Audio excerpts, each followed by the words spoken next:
All right, this is the control panel. I'll add it. And as you can see, this is the Timeframe Select buttons. This over here, this is scale buttons. Timeframe. Okay, these buttons here, these are 4 preset buttons that I'll show you that in a little bit. This is the scroll button, same as MT4. Next to that is the shift button, also the same as MT4. This is the separations enable.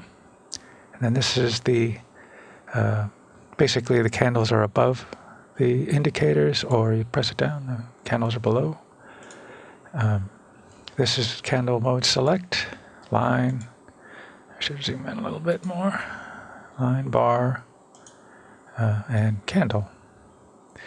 This next button's unused. This next hand, the hand button here, is the hold function, and that I'll have to explain to you later.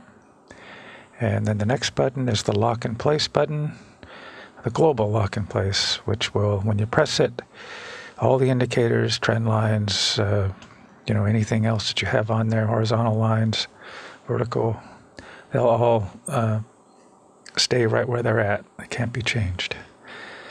Then next to that is the information button, which basically tells you the chart number, terminal main directory, and these things. So, okay, now I'd like to explain these 4 preset buttons down here. And for that, I'm going to need a populated chart. This is the basic Interface Improvements package that has 14 indicators in it. You can purchase that, or you can just purchase any ones that you want. The only thing you really need to make sure you have is the control panel if you want to be able to have the indicators talk to one another. So anyway, this is populated chart, and these preset buttons, like preset 1, basically when you press it, it hides all the indicators. If you want to go back and you want to see what one indicator does, you just want to concentrate on one thing, you can do that. Or you can go back to having them all there. If you only want to move the upper main window indicators, press preset 2. Preset 3 hides the lower subwindow indicators. And preset 4 is a little different. It allows you to cycle through various levels of resistance, support resistance lines. Like here is horizontal lines.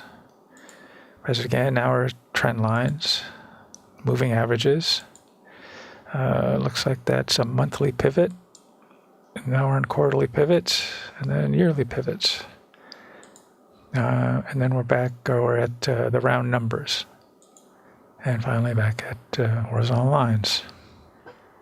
If you really only wanted to work on something up here, like the trend lines, you wanted to just see what that was, or maybe add another trend line, some type, but you just wanted to concentrate on just that. You can do it just by pressing that button and then activating whichever one you want. Like if you want the horizontal lines, you can do it that way.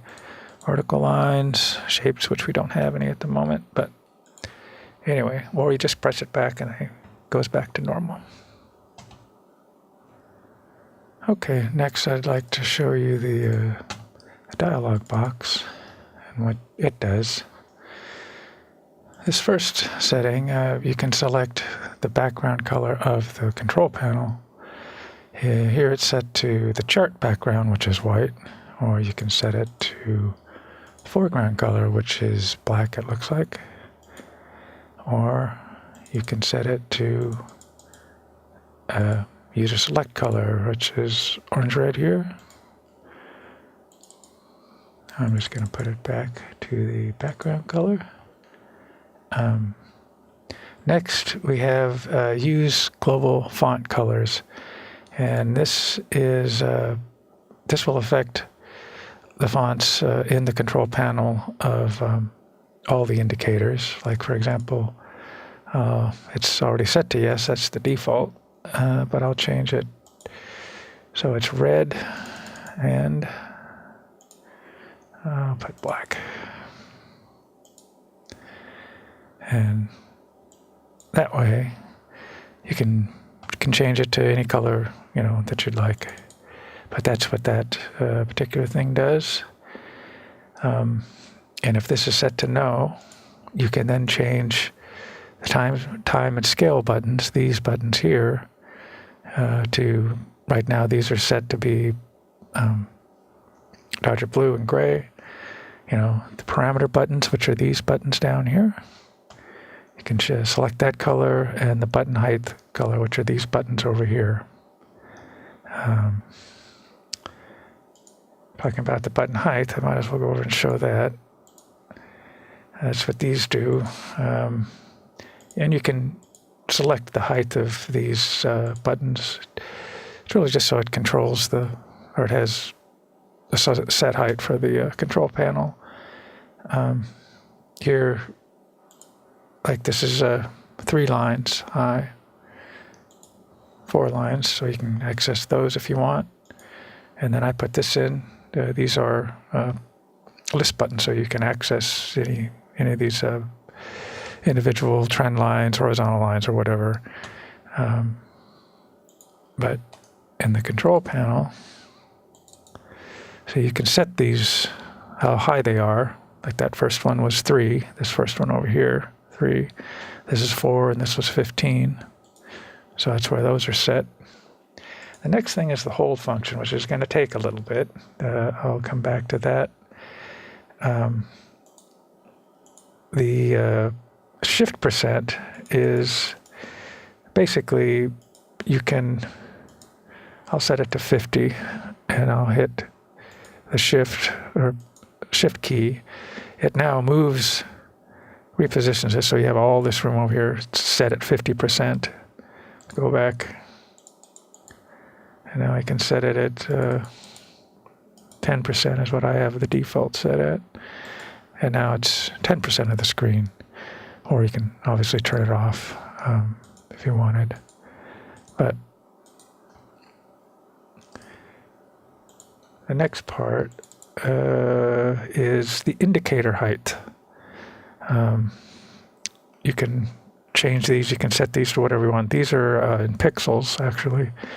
But you can make them, you can make this one, we'll put this at like 5, put this at 5, just so you can see the difference. And there are these buttons here, the RSI has it, MACD, CCI, whatever, stochastics. And then when you hit oops, there you go, okay. There's the, I'm not sure why it wasn't going there, but there's one first level, second height, third height, and then I made that one really high just to show you. And if you want to hide it, you hit that. And the next part of the control panel I want to go to is the hold function. And we're going to set this to open. I'll show you what that means in a minute. Hold timer is enabled. It holds it for 2 seconds. Okay. Basically what the hold function does, and we'll move these down. You have to turn off the auto scroll and shift key. And say I'm just going to position. Say I'm interested in this right here, this candle, this area. You position it to the candle that you're, the point of interest. And then you hit that button, that hand right there, that little hand. It will hold it there. So if you go to the daily chart, it's still on the same open time of the candle. Go to the 4 hour, go down the 1 hour, it's still there. As long as you have enough candles. If you run out of candles, it won't, it won't find it. But that's if it's set to the open.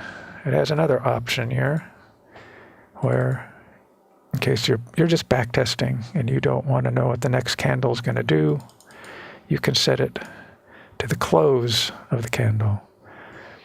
So we're actually looking at the close. We're wanting to look at the close of this weekly candle. What that's going to do, so I'll bring this over here, is on the weekly time frame, setting it to the close of that weekly candle. When you go down to the daily chart, like here's the weekly close right there on this candle up here. But if you go down to the daily chart, this is the daily chart, you can see that it's now positioning the chart on this day, which is probably Friday, or it's probably a Friday candle, and because that's the close of that weekly candle. So that's the difference between the open and the close. Open will always get you to the open on the daily, on the weekly, on the 1 hour. It'll be that same time. But if you choose the close of the candle, say like you're trying to know what the next weekly candle is going to be, but you want to look at the daily or the 4-hour time frame, it will show you that candle all the way up to the next open of the weekly candle. And here I can show you, I have this set, I think. And what I can do now is when I go down to the daily chart, you can see there's probably a Friday candle. This is the open, the week open, must be Sunday. Monday, Tuesday, Wednesday, Thursday, Friday candle, right there. So that's the two differences between the open and close.